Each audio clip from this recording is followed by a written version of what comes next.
26મી જાન્યુઆરી 1950ના રોજ ભારતમાં બંધારણનો અમલ શરૂ થયો તે પહેલા પણ 26મી તારીખનું વિશેષ મહત્વ હતું. 31મી ડિસેમ્બર 1929ની મધ્યરાત્રિએ ભારતીય રાષ્ટ્રીય કોંગ્રેસનું અધિવેશન લાહોરમાં યોજાયું.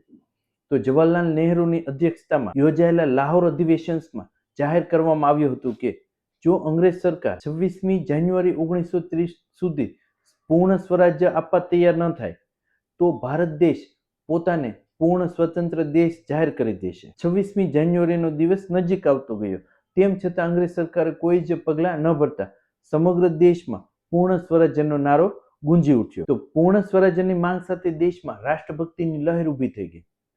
સ્વાતંત્ર્ય સેનાનીઓ દ્વારા લાહોર અધિવેશન મુજબ દર વર્ષે 26મી જાન્યુઆરીએ પૂર્ણ સ્વરાજ્ય દિવસ તરીકે ઉજવવાનું નક્કી કરવામાં આવ્યું. દેશને ઈસવીસન 1947 સુધી આઝાદી ન મળી ત્યાં સુધી 26મી જાન્યુઆરી પૂર્ણ સ્વરાજ્ય દિન તરીકે એટલે કે સ્વતંત્રતા દિવસ તરીકે ઉજવાતો રહ્યો હતો.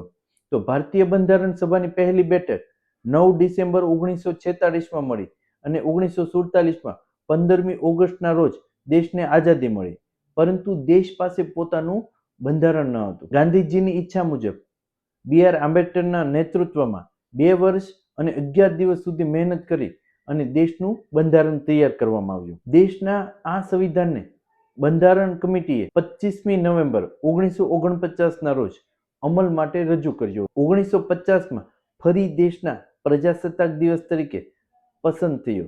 તો 24મી જાન્યુઆરી 1950ના રોજ બધા સાંસદો અને વિધાયકોએ તેના પર હસ્તાક્ષર કર્યા. 1950ના રોજ બંધારણ દેશમાં લાગુ પાડવામાં આવ્યું.